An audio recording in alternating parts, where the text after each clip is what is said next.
Las vías de Ciudad Guzmán. Nota de lengua de brujo. La presente historia está compuesta por una serie de relatos compartidos referente a las vías de Ciudad Guzmán. Relatos compartidos por la familia Chaires, sobre el abuelo de la familia. Cabe señalar que en la familia Chaires siempre se le ha llamado caudillo al mismo diablo.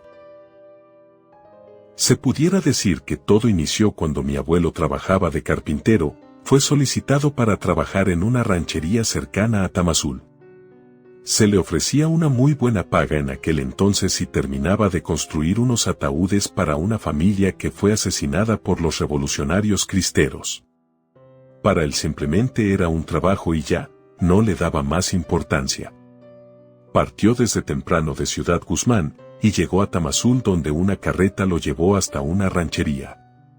Tomó las medidas de 5 cuerpos, y comenzó a cortar la madera, cada uno le llevaba entre 2 o 3 horas, todo dependía del tamaño. Y en punto de las 7 de la noche terminó. Le pagaron, y lo llevaron de vuelta en carruaje hasta la estación del tren. En el camino el chofer le comentó que si en algún momento se la pensó 2 veces antes de hacer el trabajo. Mi abuelo no era de muchas palabras, incluso con sus hijos y la abuela, era muy seco al hablar, solo le contestó que no al chofer, pero este señor esperaba más respuestas de su parte, así que le preguntó: ¿Usted cree en fantasmas?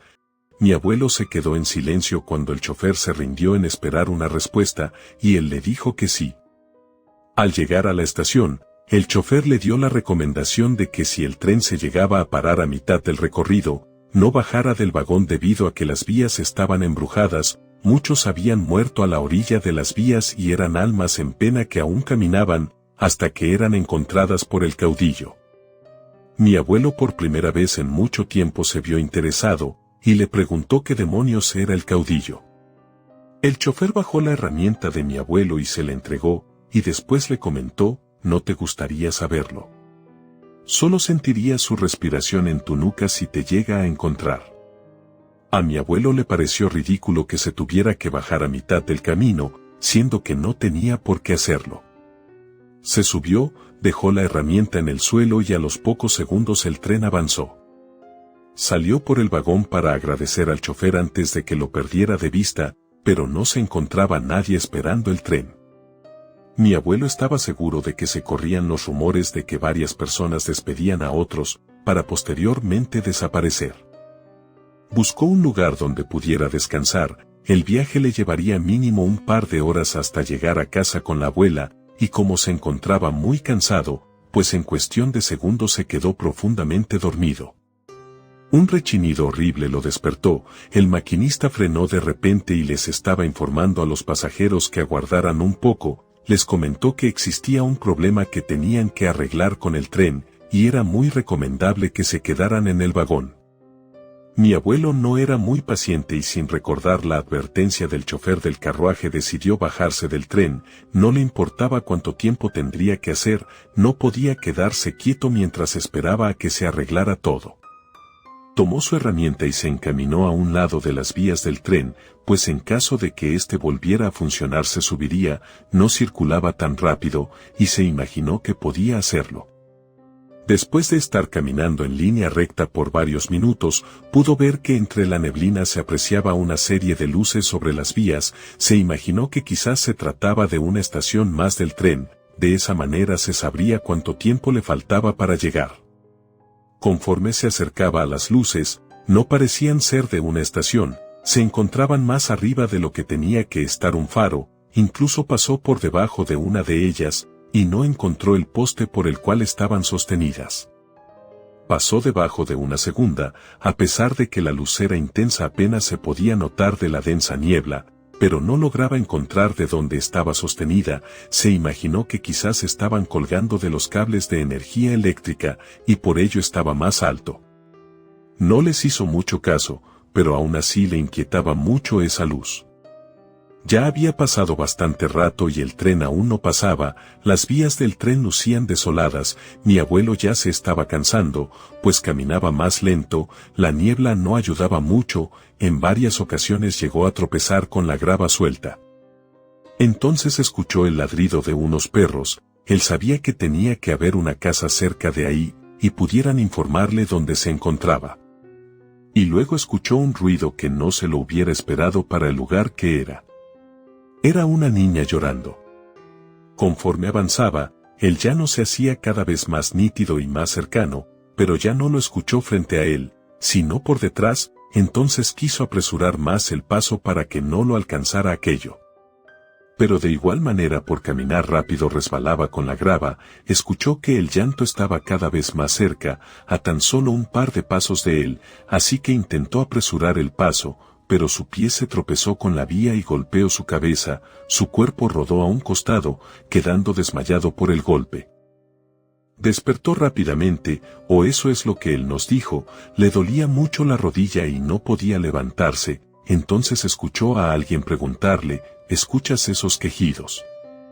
A mi abuelo se le hizo familiar esa voz, y al buscarla se dio cuenta de que era el chofer del carruaje.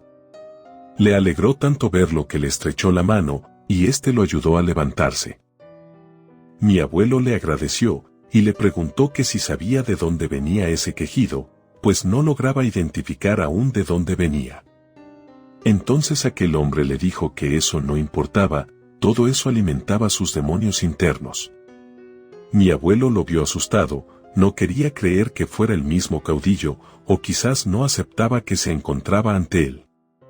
El caudillo le dijo a mi abuelo que no tuviera miedo, no pasaba nada, al contrario, él le debía favores por ayudarle a hacer las tumbas para los recién enviados al infierno. Mi abuelo no le quiso hacer caso, así que continuó su camino para alejarse de aquel hombre. Entonces detrás de mi abuelo, el caudillo lo tomó de su mano. Mi abuelo se alejó rápidamente, de ella emanaba humo por las quemaduras que tenía, y escuchó decirle: «A mí no me ignorarás». El caudillo desapareció dejando en paz a mi abuelo. Mi abuelo siguió su camino sin mirar hacia atrás, aún se preguntaba cuánto tramo le faltaba, cuando le llegó el olor a carne quemada de su mano. Esto le inquietaba mucho debido a que podía llamar la atención de animales de alrededor. En eso, entre los matorrales, vio un par de ojos rojos que se asomaban, pero estos eran muy diferentes a los de un animal. Poco a poco se asomó lo que parecía ser un perro enorme de color negro. Sus ojos brillaban al igual que el carbón al rojo vivo. Mi abuelo apresuró el paso y a su vez buscaba un lugar donde esconderse. En eso, no muy lejos de donde estaba caminando, vio unas luces. Pero estas aparentaban ser de una estación. Continuó lo más rápido que pudo, y recordó que en su maleta de herramientas tenía una navaja. La sacó para defenderse en caso de que lo atacara un animal. Unos pasos más frente a él se encontraba una capilla pequeña donde se encontraba una virgen sin cabeza. Se sentó debajo de ella esperando a que llegara ese animal. Le ardía bastante la mano, y ya estaba preparado para lo peor. El frío era terrible. Ahí pasó la noche muy concentrado a lo que se le presentara o lo que lo fuera a atacar. Rezó hasta cansarse, pues cada sonido que escuchaba lo ponía en estado de alerta, hasta que sin darse cuenta, se quedó dormido. Cuando despertó sentía el cuerpo entumecido, escuchó cómo el tren se acercaba, y se levantó tan rápido como pudo. Lo vio acercarse, se trataba de su tren, le hizo señas para que se detuviera. Los maquinistas bajaron inmediatamente para ayudarlo y lo subieron a la cabina principal para que agarrara calor. Mi abuelo les comentó que desobedeció las órdenes de no bajarse, y se encontró con el mismo caudillo y sus demonios. Los maquinistas vieron las quemaduras que tenía, y lo atendieron lo mejor que pudieron, hasta que llegaron a Ciudad Guzmán. Al llegar a casa, mi abuelo les contó todo lo que le pasó a la familia, les mostró las manos para demostrarles que no estaba mintiendo. Las quemaduras que tenía eran muy graves. Por años mi abuelo vivió con la marca del caudillo sobre su mano, por desobedecerle y no querer prestarle atención. Hace 5 años que mi abuelo murió, y esta historia que nos contaba cuando dormíamos en Ciudad Guzmán siempre nos la contaba. Le pregunté una ocasión si el caudillo se le volvió a aparecer a mi abuelo, y él me contestó que así fue. No solo una, sino varias. Le pedía que fuera a preparar ataúdes y que lo llevaría hasta la estación de tren. además le pagaría generosamente por sus servicios. Mi abuelo siempre se negó, pero ahora no le quitaba la vista de encima al caudillo. Hoy en día nos heredó el taller de carpintería con una condición, la cual se mantiene escrita frente a la casa en un tablón de madera. No se hacen ataúdes. Relato escrito y adaptado por Lengua de Brujo.